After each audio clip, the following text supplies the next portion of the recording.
Lors du don de la Torah au mont Sinaï, un des 613 commandements stipule de porter des tzitzit, franges, sur lesquelles est enroulé un fil bleu azur autour des autres fils. Quelle est la raison de ce commandement? Pourquoi ces nœuds et ces fils au coin de l'habit? Que symbolise le bleu azur? Au temple, y avait-il du bleu azur? D'un simple regard sur les fils noués à leur habit, les enfants d'Israël amorcent la réalisation du projet divin qui leur est réservé. Le mot tzitzit, dont la valeur numérique équivaut au chiffre 600, ajouté aux 5 nœuds et aux 8 fils, représente les 613 commandements. Vous vous rappellerez ainsi et vous accomplirez tous mes commandements, et vous serez saints pour votre Dieu. Au temple et au tabernacle, 3 couleurs de tissu étaient utilisées, le pourpre, l'écarlate et le bleu azur. Alors que cette couleur bleu royal évoque chez les nations du monde la royauté des hommes et leur puissance, pour les enfants d'Israël, il représente l'immensité et l'omniprésence de Dieu sur la terre, dans les cieux et dans les mers.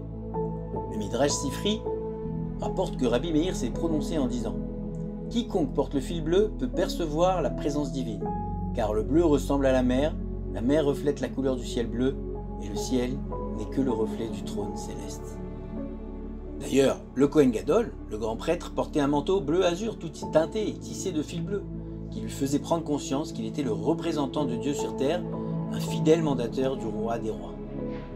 Quant aux autres membres du peuple, les enfants d'Israël, ils participaient également au royaume divin sur terre, en portant ce fil bleu azur noué à leur talit. Comment fabriquait-on cette couleur? La fabrication de la couleur était un savoir-faire très particulier qui fut perdu au cours des 2000 ans d'exil en laissant l'exclusivité au fil blanc. Ce n'est qu'à la fin du 19e siècle que le Hadmour de Rougine, puis après lui le Rav Yitzhak Herzog, ont réactualisé ce sujet. Ils voulaient identifier l'animal marin duquel on créait jadis la couleur bleu-azur à partir de son sang. Les recherches du Rav Herzog ont abouti vers le chilazone, un escargot marin de la famille des mollusques, connu sous le nom de hexaplex. De sa glande interne que l'on extrait, on peut obtenir, en ajoutant certains produits chimiques, une solution pouvant teindre la laine en couleur bleu-azur.